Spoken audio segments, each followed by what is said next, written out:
Hey everybody, and welcome to P2P Vacations. I'm Kayla. And I'm Crystal. And today's video is going to be a walkthrough of the boarding process when you are boarding a ship. Yes. So if you like these kind of videos, please feel free to like and subscribe. We'd love to have you here.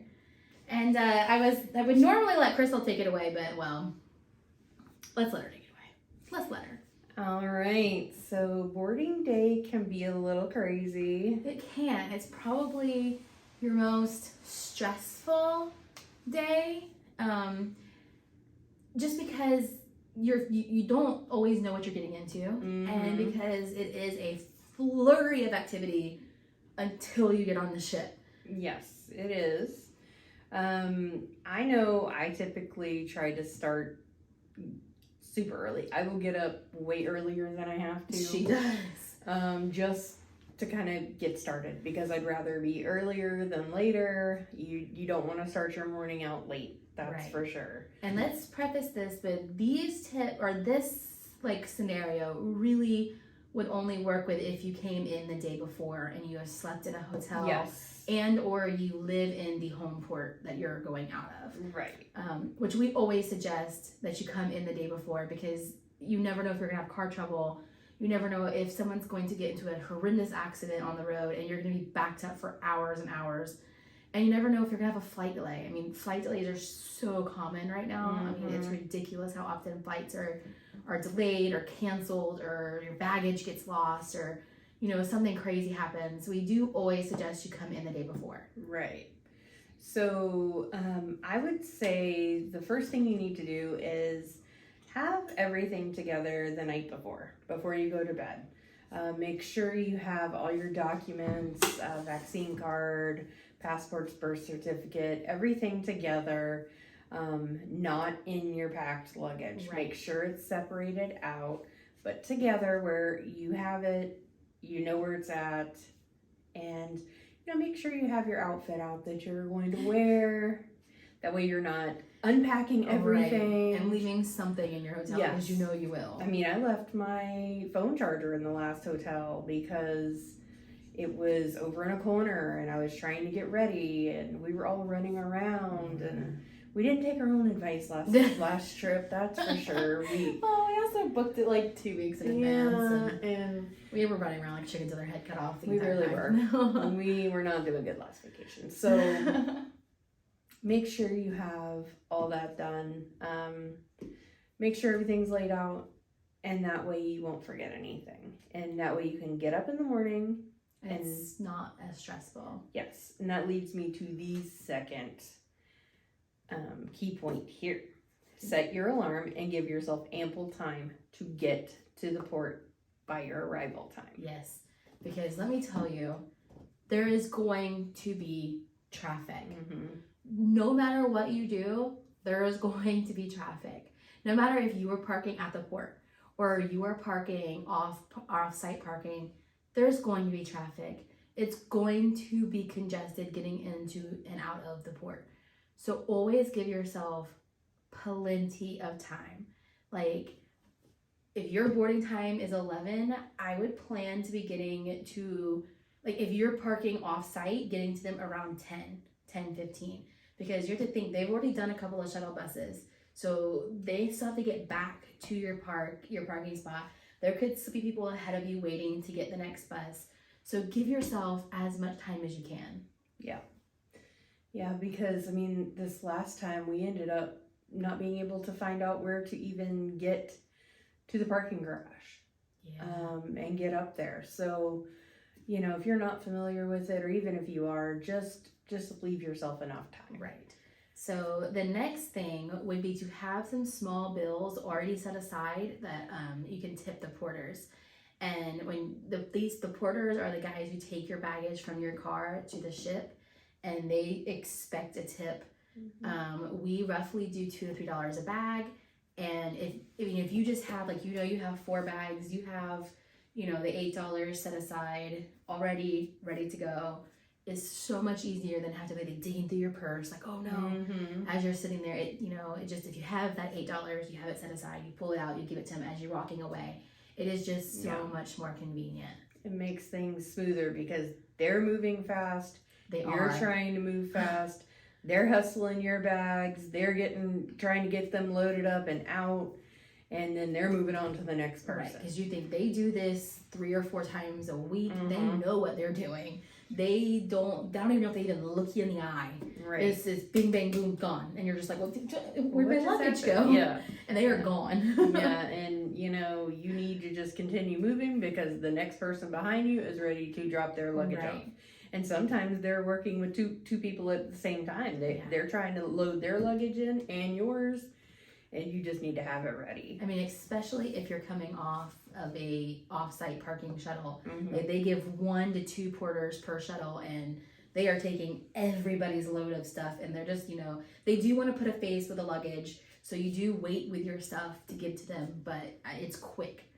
And that does move into the next thing that you're going to do, and that is dropping off with the porter, and that is making sure that your cruise documents, so your boarding pass, your vaccine card currently, your proof that you do your negative COVID test, and your passport are all in your hands, and they're not in that checked luggage going to the porter, because if they are, it is going to eat away half of your day trying to get to that porter, to get to your luggage, to get your stuff out of it.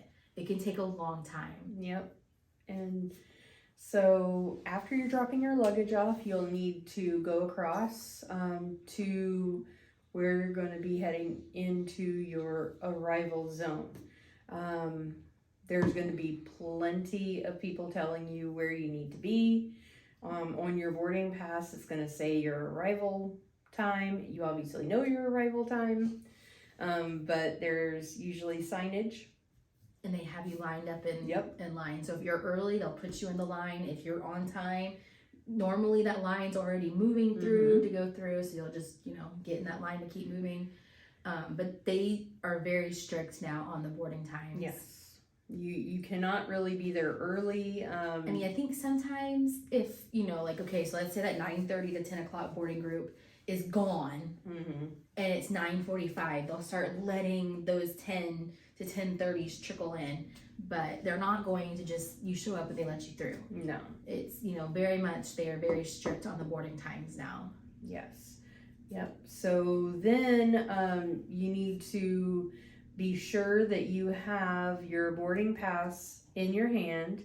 That's what you're going to have to show them to prove your time of arrival. You need to make sure that you have no open food or drinks. Yes, that's very important. Because they're not going to allow any of that inside through security or anything. So if you brought a water bottle or something small from breakfast, anything like that, make sure you finish it And throw it away. If you've got like a Tervis or something, a water bottle like this, make sure it's empty before you take it through, before you go through security. Make sure you have all your documents with you. Yes, because when you get through into your, when you're in line, you're going to come through the doors, you're probably going to wait in a little bit of a line, and then there's just going to be a row of employees at little tables, and that is where they're going to check your boarding pass. They're going to scan it, make sure you're actually supposed to be on this cruise. They're going to check your passport and or birth certificate to, so that they know you are an actual person and that you're not, running from the law. They're going to check your vaccine card and your vaccine info and your negative COVID test. And that is where that all is going to get checked. And they are going to go through it. They're going to scan your passports or whatever they do with birth certificates. We haven't sailed with a birth certificate in a very long time, so I don't quite remember the process for that. But this is where they're going to stamp it and say, okay, she's good to go. She's negative. She has her vaccine info. She's on this cruise, this is this person, their faces match up, and then they're gonna send you through. And then the next part would be security. It's similar to like an airport security. Except you do not have to remove your shoes. Right. So you would send your bag through, if you have a carry-on or anything like that, purse, you would send that through the belt, your cell phone, all that goes in the little thing, and goes on through, and then you go through the scanner. And then when you come out the other side, you collect all your belongings, and then you'll go through and follow the directions from the staff from there. Yeah, that you know, at most of the terminals, you then have to go to a separate table to check in, and they're going to then take your picture, and they're going to just kind of, what do they really do at that point? I mean, That one, they just kind of more talk to you, double check everything. yeah, it used to be where they would ask if you wanted to put cash on your account. Right, and you used to get for your sign and cards. sale card. They would give you your sign and sale card there. They would do your credit cards if you. It was kind of like guest services. Kind of like the guest services check-in, but now since all that's taken care of on board, it's really just kind of a check. Yeah, like a reiteration of everything you've already done.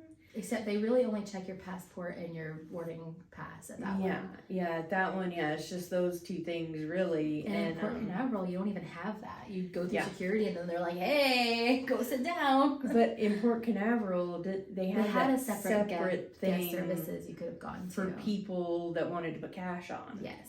But we chose to just go through and put the cash on at the little teller. At the kiosk. The teller. At the kiosk instead of waiting in line, because at that point we were so close to boarding in Port Canaveral that, we didn't want to risk getting up and getting in line and then them calling our boarding. And we were just too excited. We were just like, no. So you go through that. So after that, then unless they're already calling boarding times or you're late or whatever, you're just going to go sit and you're going to wait until your boarding time gets called. And this is when we would suggest to go to the bathroom, to charge your cell phone. Most of the terminals now have like the seats with the chargers with them. This is just kind of like when you need to put away your passport and you need to put away like your vaccination info, but keep out your boarding pass, because that is like your lifeline. You're going to get on the boat with it. That's how you're going to get drinks. That's how you're going to go to your safety briefing until you can go to your room at 1:30. So everything but your boarding pass can be put away while you're sitting there, and that's when we suggest you just kind of get yourself ready for vacation. Yep. And when the boarding group that you are in, which it's going to say that on the boarding pass, when the boarding group is called, you will head toward the gangway. It's where everybody is going to be headed. Right. Trust me, it's clearly marked, and the sea of people will let you know. You will see it. You're going to head in that direction. There's going to be photographers over there. And there's going to be like one last security photo, and that's the photo that they're going to use like when you're getting dinged on and off the boat. If you have a passport, it usually is that photo. Yeah. So like they're just comparing your face. And for others, they've taken your photo prior, at that first check-in. So they're going to be using that picture, but it's just to make sure that it's still just that right person going through this last one more time. Make sure you haven't changed. And then you will go through the fun pictures, as we call them, where you're taking a picture like with the big ship in the back. We always suggest an embarkation photo because it's probably like the most giddy picture, because you're just so excited to be getting onto the ship. And a lot of people are wearing special shirts, like special t-shirts that they've had made for the cruise. And this might be the last time you get, or the only time you get an option to get your entire family photographed with your shirts on. Yep.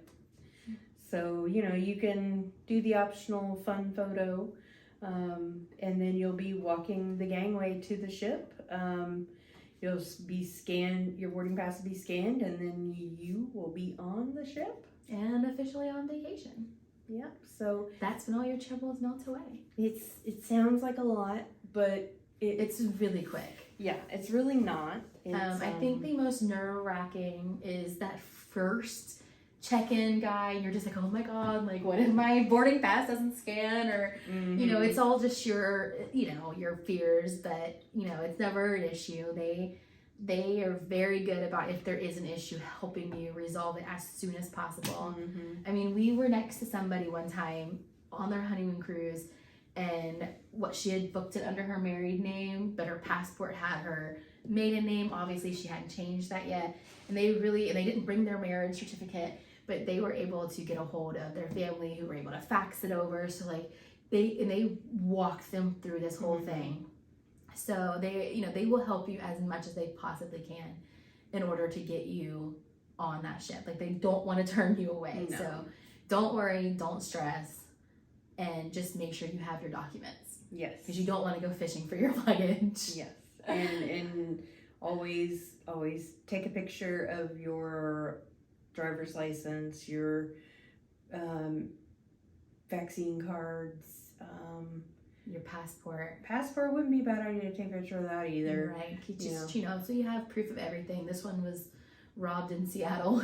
Yep. So, and she lost, her everything. So trying to fly home after that was difficult, Yeah. to say the least. When you're And- trying to prove to TSA who you Yeah. are, and you have no proof other than me going, yeah, she's Crystal. Yep. Luckily, I had a picture of my driver's license, and that's it, right? Yeah, my driver's license and all that, and pictures of cards and things. So I was able to get through the flight check-in, and then had to deal with TSA from there. So I always recommend taking pictures.